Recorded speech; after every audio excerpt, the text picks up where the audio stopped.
अस्सलाम वालेकुम। आज हमारा ग्रुप थ्योरी का लेक्चर नंबर 18 है। पिछले लेक्चर के अंदर हमने होमोमॉर्फिज्म और होमोमॉर्फिज्म की टाइप्स को डिस्कस किया था और काफी सारी हमने एग्जांपल्स देखी थी होमोमॉर्फिज्म के हवाले से, और at the end of lecture हमने कर्नल ऑफ होमोमॉर्फिज्म को डिस्कस किया था। आज हम कुछ प्रॉपर्टीज जो है वो होमोमॉर्फिज्म की डिस्कस करेंगे। तो फर्स्ट ऑफ ऑल होमोमॉर्फिज्म की प्रॉपर्टीज में आपके पास है properties of elements under homomorphism.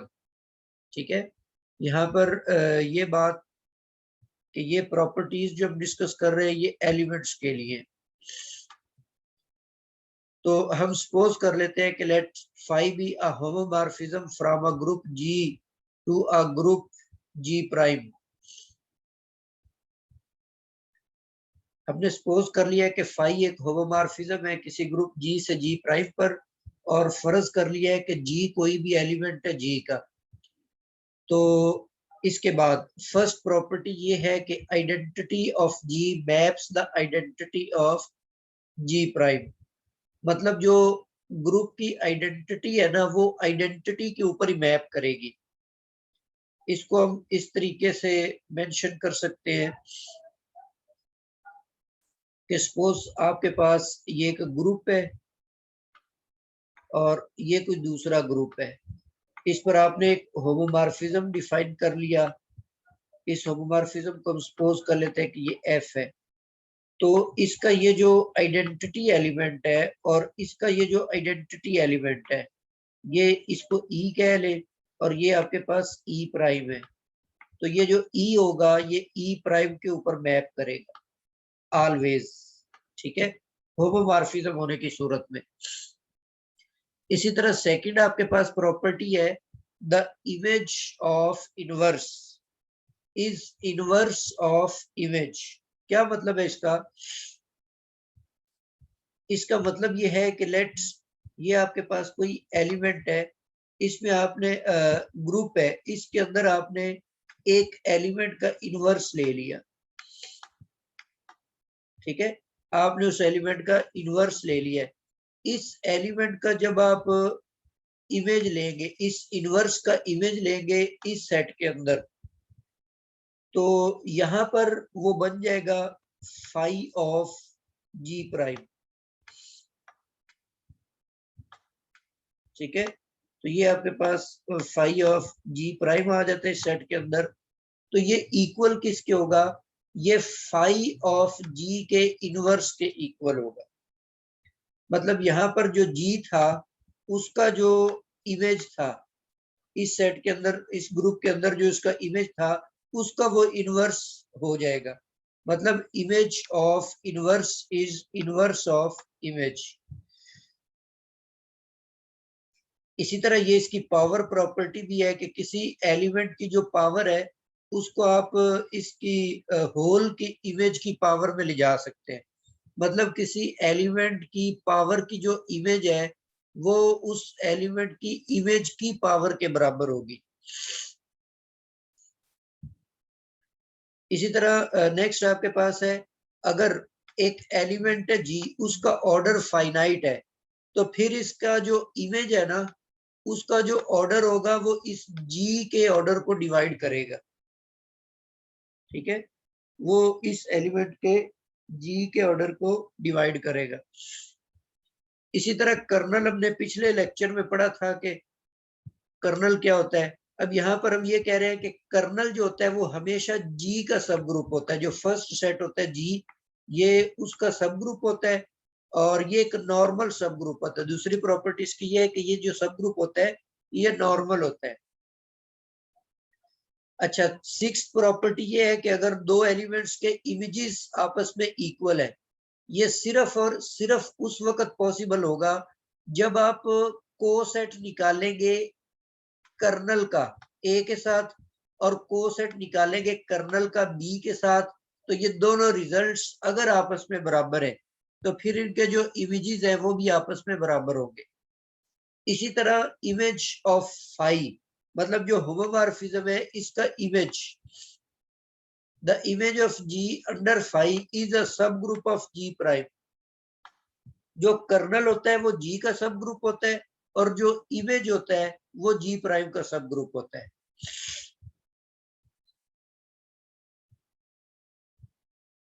In properties को आगे चलकर हम यूज भी करेंगे बहरहाल। नेक्स्ट आपके पास है, नेक्स्ट थ्योरम है प्रॉपर्टीज ऑफ सब ग्रुप्स। पीछे आपने जो पढ़ा वो थी प्रॉपर्टीज ऑफ एलिमेंट्स, अब यहाँ पर है प्रॉपर्टीज ऑफ सब ग्रुप। उसी तरह सपोज कर लिया है कि फाई आपके पास एक होमोमॉर्फिज्म है from group G to group G prime, और एच हमने सपोज कर लिया है कि सब ग्रुप है जी का। पिछले थ्योरम में हमने एक एलिमेंट जी का सपोज किया था, यहाँ पर एक सब ग्रुप सपोज कर लिया है। अब इस सब ग्रुप का जो इमेज सेट बनेगा वो जी प्राइम का सब ग्रुप होगा। इसका क्या मतलब है? इसका मतलब ये है कि देखिए यहाँ पर ये आपके पास एक ग्रुप है जी और दूसरा ग्रुप है यहाँ पर है जी प्राइम।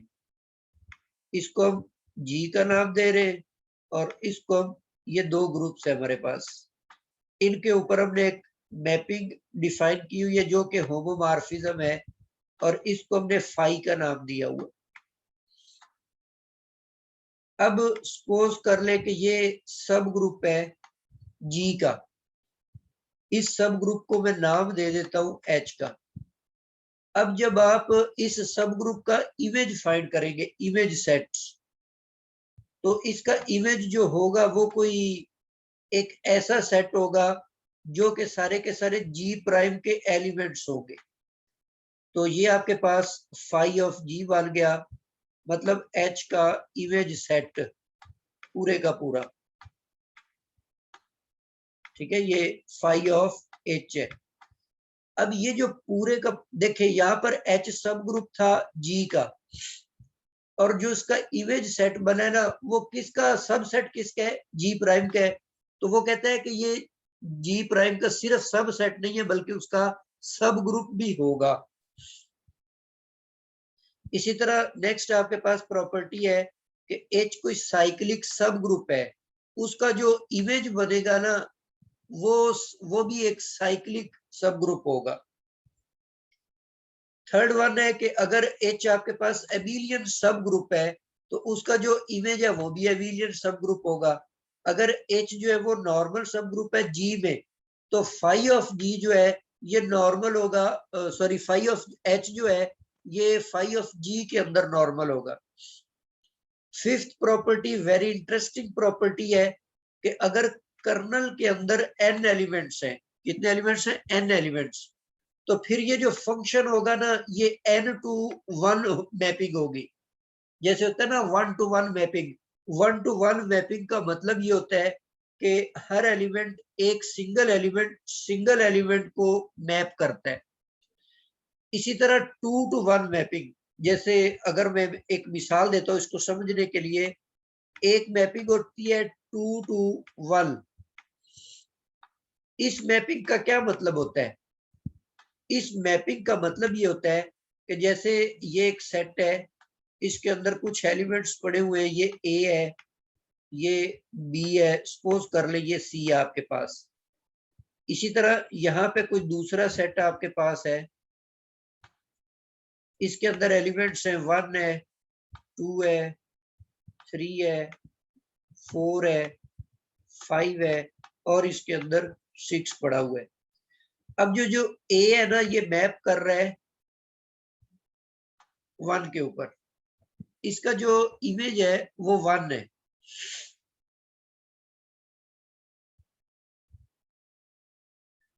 और बी का जो इमेज है सपोज कर ले वो भी 1 है। ठीक है, और इसी तरह जो सी है इसका इमेज है 2। यहां पर कोई और एलिमेंट डी फर्ज कर ले, इसका जो इमेज है ये भी 2 है। ठीक है, अब ये एक ऐसा सेट है जिसमें क्या कहते हैं 2 एलिमेंट्स एक एलिमेंट दे रहे हैं आपको, 2 एलिमेंट्स की जो इमेज है वो सिंगल एलिमेंट है। तो यहां से ये बात वाज़ेह होती है 2 to 1 का मतलब क्या है। 2 to 1 का मतलब यह है कि डोमेन के दो एलिमेंट्स आपको एक जैसी इमेज देंगे। दो एलिमेंट्स जो है वो आपको एक जैसी इमेज देते हैं, ठीक है। जैसे इसकी मिसाल मैं आपको देता हूं कि जैसे आपके पास है ना, ये फंक्शन है f of x is equal to x square है, ठीक है। हाँ, जीरो के अलावा ये बाकी तमाम रियल वैल्यूज के लिए 2 to 1 फंक्शन है। उसकी क्या वजह है? क्योंकि जब आप यहाँ पे -2 पुट करते हैं तो आपको 4 मिलता है, और जब आप इसके अंदर वैल्यू पुट करेंगे, कौन सी वैल्यू पुट करेंगे? +2, तो भी आपको 4 मिलेगा। अब ये इस फंक्शन में टू डिस्टिंक्ट वैल्यूज वन और सेम वैल्यूज पर मैप कर रही है, तो ये फंक्शन कहलाएगा 2 to 1। इसी तरह 3 to 1 भी हो सकता है। तो यहाँ पर इस थ्योरम की स्टेटमेंट का मतलब ये है, अगर कर्नल के अंदर n एलिमेंट्स है ना, तो वो जो आपकी मैपिंग है, जो आपका होमोमॉर्फिज्म है, वो n to 1 है। n to 1 होने का मतलब है कि उसके n एलिमेंट्स जो हैं वो आप सिंगल एलिमेंट के ऊपर मैप करेंगे, ठीक है। इसी तरह लास्ट और सिक्स्थ प्रॉपर्टी ये है कि जो H का इमेज है वो एक सब ग्रुप बनता है, पहले थ्योरम में आप देख चुके। तो यहां पर वो ये कहता है कि उसका जो ऑर्डर है वो H के ऑर्डर को डिवाइड करेगा। पिछली स्लाइड में आपने कहा था कि एलिमेंट का जो इमेज होता है वो एलिमेंट के, उसका जो ऑर्डर होता है वो एलिमेंट के ऑर्डर को डिवाइड करता है। यहाँ पर हम कह रहे हैं कि सब ग्रुप का जो इमेज होता है उसका जो ऑर्डर होता है वो H के ऑर्डर को डिवाइड करता है। नेक्स्ट आपके पास सेवंथ प्रॉपर्टी है कि अगर K प्राइम इज सब ग्रुप ऑफ G प्राइम, तो अगर आप इसका इनवर्स इमेज लेते हैं, देखें इसको भी, ये भी एक समझने वाली चीज है। ये हमारे पास एक ग्रुप है G, और यहाँ पर एक दूसरा ग्रुप है G प्राइम। ये हमने सपोज कर लिया हुआ है G ग्रुप है, और इसको हम सपोज कर रहे हैं कि ये G प्राइम है। अब मैं क्या कह रहा हूं कि G प्राइम का एक मैं सब ग्रुप ले रहा हूं और उसको मैं नाम दे रहा हूं K प्राइम का, ठीक है। ये सब ग्रुप है G का। अब जब मैं इसकी इनवर्स इमेज लूंगा, इनवर्स इमेज से मुराद इस सेट के अंदर है, ठीक है। तो इनवर्स इमेज इसकी G का कोई सब सेट बनेगा, तो ये मैं क्या ले रहा हूं? इनवर्स इमेज ले रहा हूं उसी होमोमॉर्फिज्म फाई के अंडर। तो वो कहता है कि इसके अंदर ये जो है ना, ये G का सब ग्रुप बन जाएगा। इसको आप प्रॉपर्टी को पुल बैक भी कह सकते हैं कि G प्राइम का जो सब ग्रुप था उसका इनवर्स जो है वो G का सब ग्रुप बन गया, हमने पुल बैक कर लिए। इसी तरह इस पे ये प्रॉपर्टी, नेक्स्ट जो 8th थ्योरम है वो आपको ये बताता है कि अगर ये K प्राइम नॉर्मल है ना, तो फिर ये जो सबसेट बनेगा ये G के अंदर नॉर्मल होगा। लास्ट प्रॉपर्टी है कि अगर फाई ऑन टू है, एक कंडीशन है कि फाई जो है वो एपीमॉर्फिज्म है, ऑन टू है, और कर्नल के अंदर सिर्फ और सिर्फ आइडेंटिटी आ जाती है। अगर ये दोनों शर्तें पूरी हो जाती हैं तो ये जो होमोमॉर्फिज्म होगा बेसिकली ये एक आइसोमॉर्फिज्म बन जाएगा। फाई पर दो कंडीशन है, जो होमोमॉर्फिज्म है उस पर दो कंडीशन है। पहली कंडीशन ये है कि वो ऑन टू हो, दूसरी कंडीशन ये है कि उसका जो कर्नल है वो सिर्फ आइडेंटिटी पर मुश्तमिल हो। अगर ये दोनों बातें पूरी हो गई तो वो जो फाई होगा वो एक आइसोमॉर्फिज्म बनाएगा। अब इन प्रॉपर्टीज को समझने के लिए कुछ थ्योरम्स है, उन थ्योरम्स को हम देखते हैं। जी, फर्स्ट एग्जांपल आपके पास है कि कंसीडर द मैपिंग फाई। यहाँ पर मैंने नॉन जीरो कॉम्प्लेक्स नंबर का सेट लिया है, सेकंड ग्रुप जो है वो भी नॉन जीरो कॉम्प्लेक्स नंबर है। ये दोनों जो है सेम ही बल्कि ग्रुप ले रहा हूँ, ये अंडर मल्टीप्लिकेशन ग्रुप होता है। और यहाँ पर एक मैंने मैपिंग डिफाइन कर ली कि phi of x is equal to x raise to power 4। यहाँ पर जो एक्स वेरिएबल है ये एक कॉम्प्लेक्स वेरिएबल है। अब हमने प्रूफ ये करना है कि फाई जो है ये होमोमॉर्फिज्म है। तो दो एलिमेंट्स हमने पिक कर लिए, उनके ऊपर फाई को अप्लाई कर दिया है। तो अकॉर्डिंग टू डेफिनेशन लिखेंगे x y raise to power 4, इनकी पावर्स हम सेपरेट करेंगे तो एक्स रेज टू पावर 4 जो है वो फाई ऑफ एक्स बन जाएगी, और वाई रेज टू पावर 4 जो है वो आपके पास ये बन जाएगी फाई ऑफ वाई। तो यहां से साबित हो गया कि जो फाई है वो होमोमॉर्फिज्म है। अब अगर आप इसका कर्नल फाइंड आउट करना चाहते हैं तो कर्नल का मतलब ये होता है कि ग्रुप के फर्स्ट ग्रुप के वो एलिमेंट्स जिनमें इमेज, यहाँ पे बेसिकली इमेज आती है, तो इमेज हमने ली हुई है एक्स रेज टू पावर 4, वो आपके पास आइडेंटिटी आ जाती है। अब इस इक्वेशन को अब अगर आप सॉल्व करते हैं तो आपको 4 रूट्स मिलेंगे, 1 -1 आयोटा और माइनस आयोटा। अब यहाँ पर कर्नल जो है, कर्नल का ऑर्डर है 4, मतलब कर्नल में 4 आपके पास एलिमेंट्स हैं। तो इसका मतलब है जो अभी पीछे हमने थ्योरम पढ़ा था, पिछली स्लाइड पे मैं जाता हूं। हाँ, ये थ्योरम नंबर 5 कि कर्नल में अगर n एलिमेंट्स होंगे तो फाई जो है वो n/1 मैपिंग बनाएगी।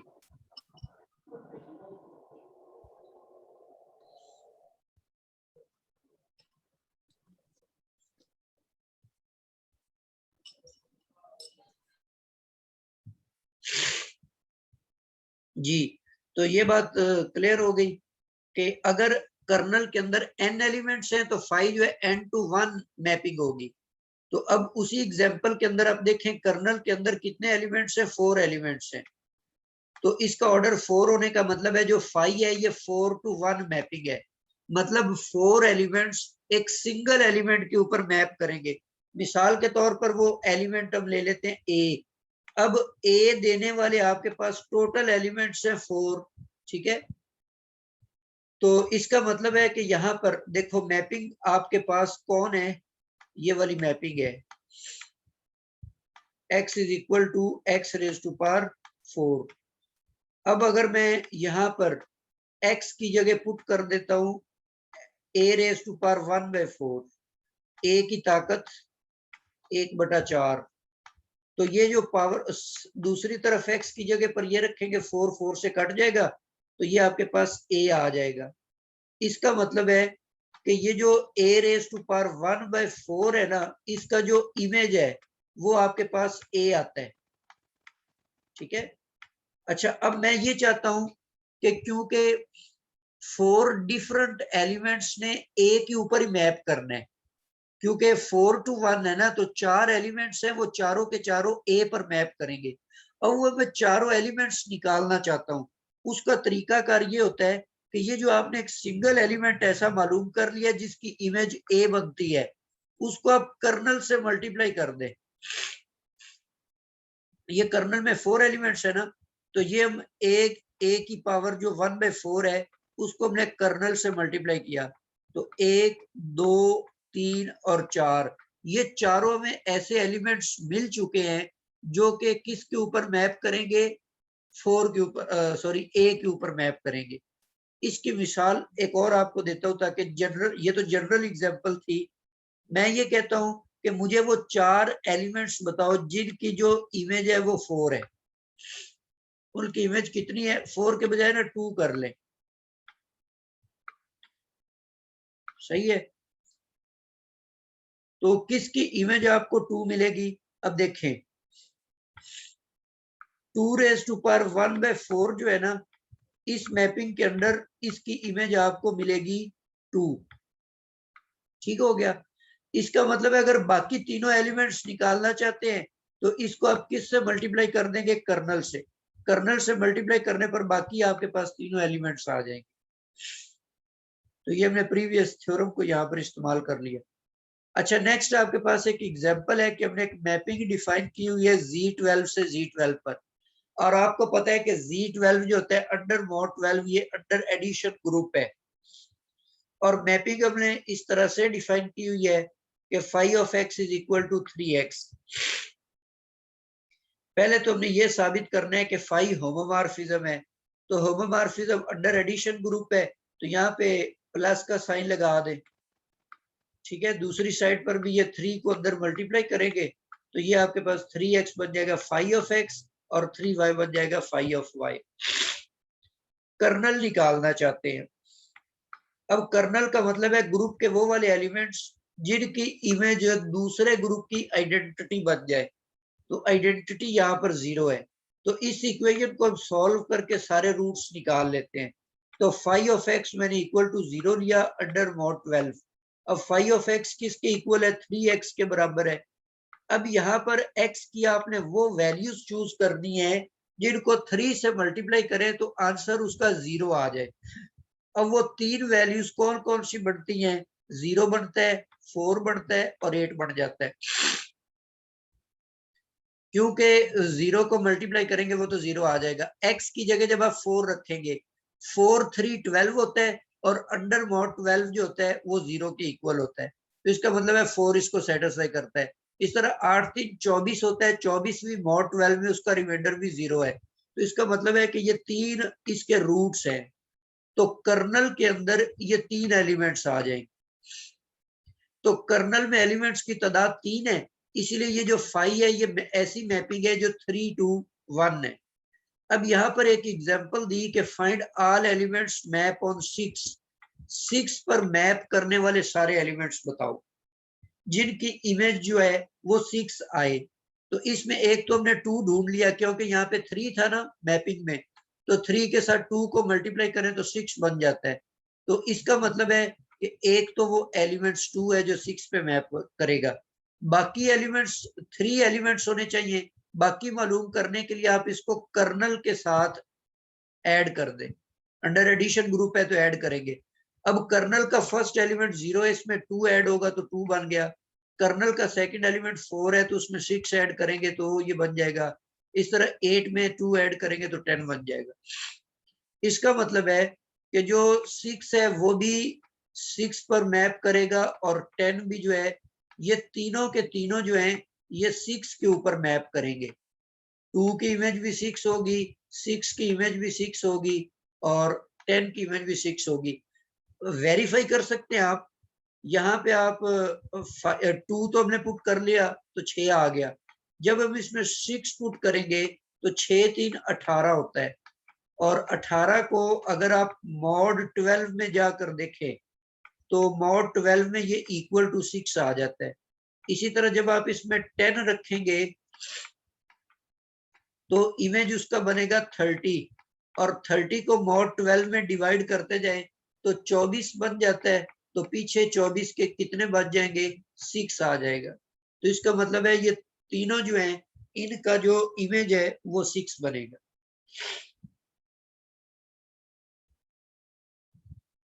जी नेक्स्ट आपके पास टॉपिक है determining homomorphism of cyclic groups. Cyclic groups के होमोमॉर्फिज्म बनाने का तरीकेकार क्या होता है? जी थ्योरम के अंदर तरीकेकार सिखाया गया है कि if G is a cyclic group, G आपके पास एक साइक्लिक ग्रुप है, जनरेटर इसका ए है, तो जी प्राइम कोई भी दूसरा ग्रुप है, उस जी प्राइम के बारे में कोई शर्त नहीं दी हुई कि वो साइक्लिक है या क्या है। तो कोई भी जब आप होमोमॉर्फिज्म बनाएंगे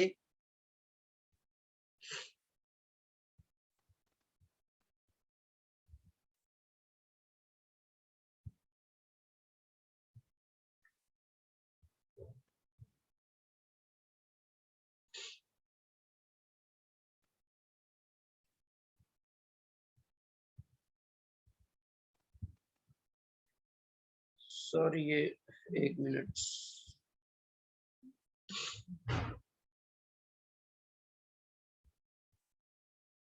जी यहाँ पे थे हम, तरीकाकार हम सीख रहे थे कि एक होमोमॉर्फिज्म हमने बना लिया जी से जी प्राइम पर, is completely determined by knowing the image of generator of G। ठीक है, G का जो जनरेटर है मतलब उसका आप इमेज निकाल लें फाई के अंडर। ठीक है, फाई के अंडर जनरेटर का इमेज निकाल लेंगे, आप होमोमॉर्फिज्म बना सकते हैं। ये तरीकेकार है। साइक्लिक ग्रुप का होमोमॉर्फिज्म बनाने का तरीका ये है, जनरेटर की इमेज मालूम कर ले तो आप होमोमॉर्फिज्म बना सकते हैं। नीचे एक मिसाल दी हुई है इस तरीकेकार को समझने के लिए। सवाल ये है कि how many homomorphism from G to G. G आपको पता है कि अंडर एडिशन ग्रुप होता है। आगे सवाल का दूसरा हिस्सा ये है कि how many of them are onto, इनमें से ऑन टू कितने होंगे, ये भी आपने बताना है। तो इसके सोल्यूशन में हम ऐसे करते हैं कि कोई भी आर्बिट्रेरी इंटीजर n चूज कर लेते हैं। अब अगर आप n का इमेज निकालते हैं, n को n टाइम्स जनरेटर 1 की सूरत में लिखा जा सकता है। अब ये होमोमॉर्फिज्म है, तो होमोमॉर्फिज्म की प्रॉपर्टी के अकॉर्डिंग हर एक एलिमेंट का इमेज जो है वो सेपरेट किया जा सकता है। अब ये टोटल कितने इमेजेस बनेंगे, n बन जाएंगे। तो इनका जो सम है वो कितना निकल आएगा, n इंटू फाइव ऑफ 1। इसका मतलब है कि ये जो फाइव ऑफ 1 है, इसका जवाब हमें पता चल जाता है, तो हम यहाँ पर उसको पुट करके फाइव ऑफ n की इमेज बना सकते हैं। तो नेक्स्ट मैंने ये लिखा हुआ है कि if phi of 1 is known then we can find the homomorphism. हम फर्ज कर लेते हैं कि फाइव ऑफ 1 का जो इमेज है वो k है, तो k कोई भी इंटीजर है। तो इसका मतलब ये है कि फाइव ऑफ n जो है, ये मैंने क्या किया कि फाइव ऑफ 1 की जगह मैंने k फर्ज कर लिया है। तो ये इस तरह का मैंने एक होमोमॉर्फिज्म बना लिया है। अब इसको चेक करना चाहते हैं कि ये होमोमॉर्फिज्म है या नहीं है। तो इसमें दो इंटीजर्स मैंने n प्लस m लिए, तो उस पे होमोमॉर्फिज्म की कंडीशन को चेक किया तो उसने सेटिस्फाई कर दिया। इसका मतलब है कि ये एक होमोमॉर्फिज्म है। अब यहाँ पे फाइव ऑफ 1 मैंने k को चूज किया था, k कोई भी इंटीजर है, तो इंटीजर की चॉइसेस मेरे लिए कितनी है, इनफाइनाइट चॉइसेस हैं। तो इसका मतलब है कि there will be infinitely many homomorphism from z to z। z से z पर आप इनफाइनाइट होमोमॉर्फिज्म कंस्ट्रक्ट कर सकते हैं। अब अगले सवाल का जवाब ये है कि if five is onto, तो then five of 1 must be generator of z। क्या मतलब है इसका, देखें, अगर मैं मिसाल के तौर पे k को 2 चूज कर लेता हूं, तो मेरे पास जो होमोमॉर्फिज्म बनेगा वो उसकी शक्ल कुछ ऐसी होगी, phi of n is equal to 2n। ठीक है। अब यहाँ पर आप n की जगह कोई भी इंटीजर पुट करें तो आपको 2 का मल्टीपल मतलब इवन नंबर मिलेगा, इवन नंबर मिलेगा। तो जब इवन नंबर मिलेगा तो वो तो ऑन टू फंक्शन नहीं होगा। ठीक है। इसी तरह 2 की जगह k की जगह आप 2 रखने के बजाय 3 रख ले, वो सारे 3 के मल्टीपल मिल जाएंगे आपको। तो इसका मतलब ये है कि जो आपने k चूज करना है ना, वो k आपने ऐसा चूज करना है कि वो z का जनरेटर बन जाए। मतलब आपको इमेज के तौर पर जितने भी एलिमेंट्स मिलेंगे वो z के सारे एलिमेंट मिलने चाहिए। वो उसी सूरत में मिल सकते हैं जब फाइव ऑफ 1 जो है वो जनरेटर हो। तो z के जनरेटर होते हैं दो तरह के, एक 1 होता है और दूसरा -1 होता है। तो एक दफा हम k जो है वो 1 चूज कर लेते हैं, दूसरी दफा -1। तो जब हम ये वैल्यू यहाँ k की जगह पुट करेंगे इस होमोमॉर्फिज्म के अंदर, तो आपके पास दो होमोमॉर्फिज्म बन जाएंगे। एक बनेगा phi of n is equal to n, और दूसरा बनेगा k की जगह -1 रखने से phi of n is equal to -n। तो इसका मतलब है कि z टू z जितने भी आपके पास होमोमॉर्फिज्म बनने हैं उनकी तादाद है इनफाइनाइट, लेकिन उनमें से जो ऑन टू होंगे ना वो सिर्फ और सिर्फ दो होंगे। एक तो आइडेंटिटी मैप होगा और दूसरा उसका इनवर्स मैप होगा। तो ये आपके पास क्वेश्चन मुकम्मल हो चुका है। तो ये हमने उसको होमोमॉर्फिज्म की सिर्फ तादाद नहीं बताई, बल्कि उसको बना के दिखा दिए कि इतने होमोमॉर्फिज्म बनते हैं। जी नेक्स्ट आपके पास है homomorphism from zm to zn। ठीक है। ये अंडर मॉड m ग्रुप है और ये under mod n under addition group है। तो अगर आपने zm to zn number of homomorphism find out करने हैं zm टू zn, तो उनकी तादाद का पता कैसे चलेगा आप m और n का जीसीडी फाइंड आउट कर ले, तो वो जो जीसीडी होगा ना उतने आप होमोमॉर्फिज्म बना सकते हैं। एपीमॉर्फिज्म आप कैसे बनाएंगे? एपीमॉर्फिज्म बनाने का तरीकेकार ये है कि आप n जो है ना सेकंड सेट का जो मॉड है n, उसका आप आइलर 5 फंक्शन निकाल ले अगर m जो है वो ग्रेटर हो n से या इक्वल हो उसके, ठीक है। और ये एपीमॉर्फिज्म की तादाद आपको बताएगा। इसी तरह अगर आप निकालना m लेस देन n है तो फिर कोई भी आपके पास ऑन टू फंक्शन नहीं बनेगा, ठीक है। फिर वो आपके पास ऑन टू फंक्शन नहीं बन सकता। उसकी वजह क्या है? उसकी वजह मैं आपको बता देता हूं। देखो यहां पर एक एलिमेंट आपके पास 1 है, दूसरा 2 है, तीसरा एलिमेंट 3 है और चौथा एलिमेंट 4 है। यहां पर मैं एक और सेट ले लेता हूं जिसके अंदर एलिमेंट्स हैं 2 और 4।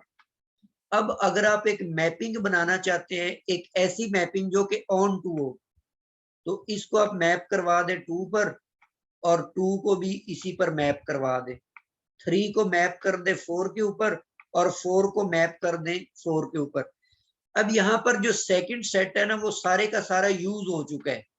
मतलब अगर इस फंक्शन की रेंज निकालें तो ये सारा सेट निकल आएगा। इसका मतलब है अगर पहले सेट के अंदर ज्यादा एलिमेंट्स हो और दूसरे में थोड़े एलिमेंट्स हो तो पॉसिबिलिटी है कि आप एक ऑन टू फंक्शन बना सकते हैं। लेकिन अगर इसके उलट हो जाए कि यहां पर आपके पास 2 एलिमेंट्स हैं और यहां पर आपके पास एक कर ले बी है और सी है। अब 1 को आप मैप करवा दें ए पर, 2 को आप मैप करवा दें बी पर। अब सी पर किसको मैप करवाएंगे? तो सी तो खाली रह जाएगा। तो इस फंक्शन की अगर मैं रेंज निकालूंगा तो उस रेंज में ए और बी होंगे, सेकंड सेट सारे का सारा यूज नहीं होगा, तो ये ऑन टू फंक्शन नहीं है। तो जब भी पहले सेट में अरकान की तादाद कम हो दूसरे सेट में अरकान की तादाद से, तो कभी भी आप उसका ऑन टू फंक्शन नहीं बना सकते। तो इसीलिए यहाँ पर यह बात मेंशन की हुई है कि अगर पहले सेट में एलिमेंट्स की तादाद ज्यादा है या बराबर है फिर तो ऑन टू फंक्शन बन सकते हैं और उनकी तादाद आपको आइलर 5 फंक्शन देगा।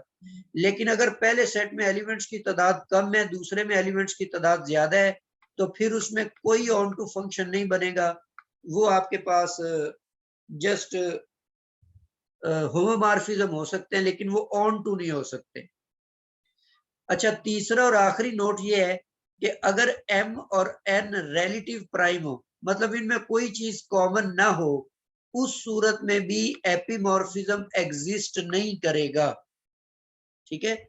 Then there does not exist epimorphism from zm to zn, चाहे m बड़ा भी हो n से, लेकिन उस सूरत में भी ऑन टू फंक्शन नहीं आप बना सकेंगे। एक मिसाल नीचे दी हुई है कि find all homomorphism from Z15 to Z12। अब पहले तो हम नंबर ऑफ होमोमॉर्फिज्म निकाल लेते हैं। उसका तरीका यह है कि 12 और 15 का जीसीडी निकालें तो वो 3 निकलता है, 3 इसका जीसीडी निकल आता है। इसका मतलब है कि Z15 से Z12 पर आप टोटल 3 होमोमॉर्फिज्म बना सकते हैं। अब उसका तरीकाकार जो आपने प्रीवियस Z टू Z वाला किया था, इसका जो जनरेटर है ना, फर्स्ट सेट कौन सा? Z15, तो इसका जनरेटर कौन है? अंडर एडिशन 1 होता है। तो फाई ऑफ 1 को हमने K चूज कर लिया है, लेकिन अब यहां पर इजाफी शराइत भी है।